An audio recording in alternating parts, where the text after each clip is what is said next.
Hey guys, it's Tanisha here from ChaiStruck and welcome back to our YouTube channel. Today I'm going to teach you how to make a basic cup of chai in the most fundamentals of ways. This is Chai 101, so let's start brewing. Ingredients. So to get started, we need 1 cup of water, 1/3 cups of milk. I'm using 2%. You can use anything from skimmed to full fat. You'd have to adjust the quantity though. We need some sugar, both brown and white sugar can do the trick. And of course, we need our tea leaves. So the most commonly used tea leaves for chai are loose leaf black tea, which I have right here. The brand that I have currently is this. It's called Wild Buckery. It's pretty good. But if for some reason you can't get your hands on loose leaf black tea, feel free to use a black tea bag that can also do the job. Alright folks, so let's get started with our chai. All I'm gonna do is take my 1 cup of water, put it in the saucepan, and let this baby heat up. We're gonna bring this to a boil. Now, some of you may or may not know this, but the translation of tea in most languages in South Asia is chai, or some variation of the word chai. So what I'm trying to say is, when you're drinking tea, you are essentially drinking chai. But the major difference between the two drinks is in the way it's prepared. Tea is usually steeped, whereas chai is cooked and simmered. And that's why we have this whole setup over here. So with the heat, I usually like to have it on real high at first until the water starts boiling, and then I'll turn it down. Once again, the chai that we're making today is a really basic chai. This is not masala chai, which means it's not a spiced tea. We're not using any spices.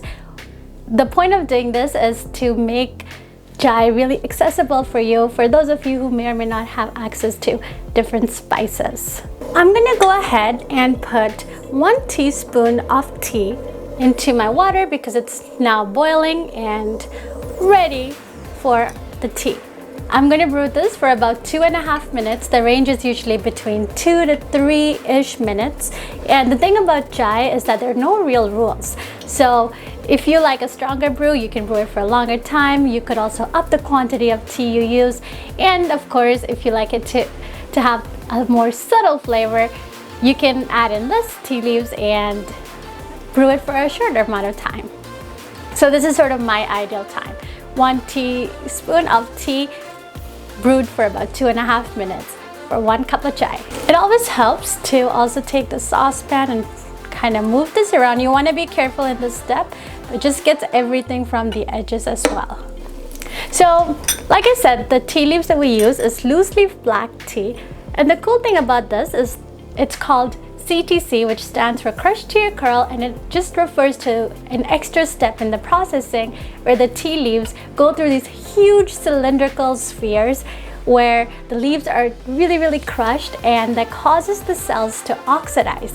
And this releases that stronger flavor, which not only makes this brew so much more bitter and astringent, but also makes it great for our addition of milk. The main indicators I use to see if our tea is ready for the milk are: A, has it been about 2.5 minutes or so?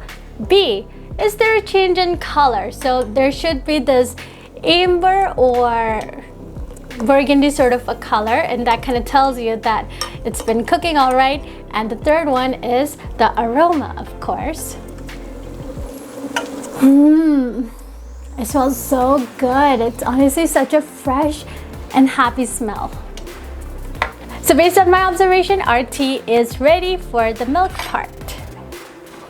So let's go ahead and pour the milk in.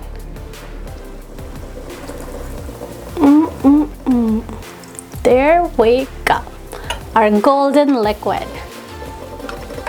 So once we put our milk in, this is the time we have to be really careful, because if the milk can just boil over, and that's happened to me so many times. I've learned my lesson, and it is such a mission to clean that up. So you don't want to leave the chai unattended at this point.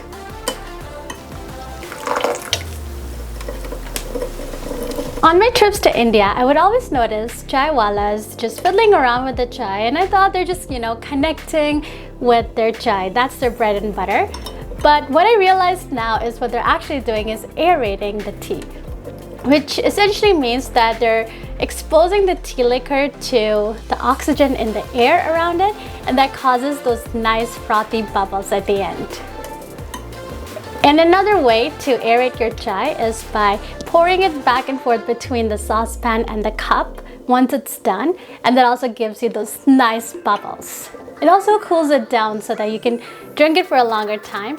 I'm honestly not an expert on that yet, but one day I'm gonna become a pro. All right, so I'm gonna put the heat down because we are now ready for our sugar.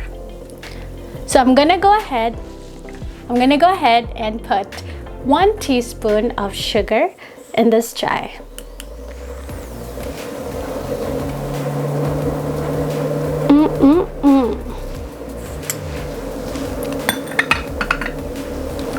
And I'm just gonna mix it all in. Even though it's boiling, it's not really required. So while making this video, I did some research to find out when is the best time to put sugar in your chai. So the options were putting it in right when you add the water, right before the tea leaves, right after the tea leaves, right after the milk is added, or once your chai is done and in your cup. And this is what I found. Are you ready for this? There is no right answer. It all comes down based on your personal preference. And I'm telling you, I reached out to my friends, my family members, and even people in the chai industry, and no one had one concrete answer. So it is up to your personal taste. If you like that super caramelized flavor, you could add the sugar right in with the water.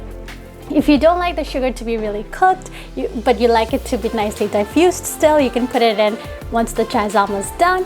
And if you're not comfortable with having your sugar boil in at all, you can do it at the end, once your tea is in your cup, ready to go.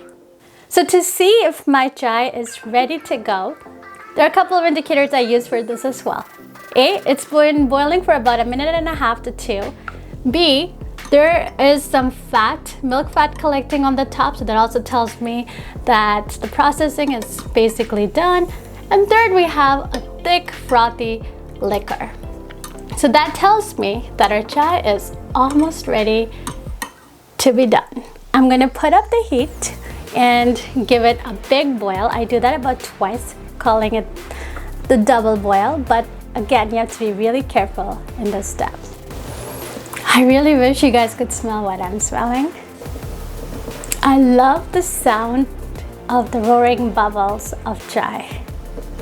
There's just something so homely and therapeutic about it. Alright, so I'm gonna turn off the stove and I'm just gonna bring in my cup and pour this out. So to pour our chai out, we use a strainer like this. This is probably one of the most popular utensils in any Indian kitchen. It's called chutney in Hindi. And we're just gonna place this on our cup. And we are going to strain our chai through. It does a great job of catching the fat and the tea leaves as well. And any masalas if you have any. All right.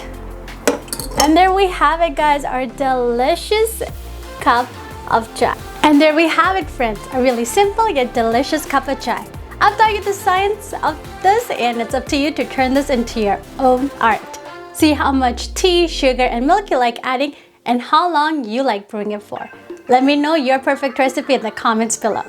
Also, if you found value in this video, please give it a thumbs up, share it with friends and family, and of course subscribe to our channel. It helps us out a lot, and we have a lot of content coming your way. Thank you so much for dropping by today, and until next time, it's a bye with a chai. And that's so good.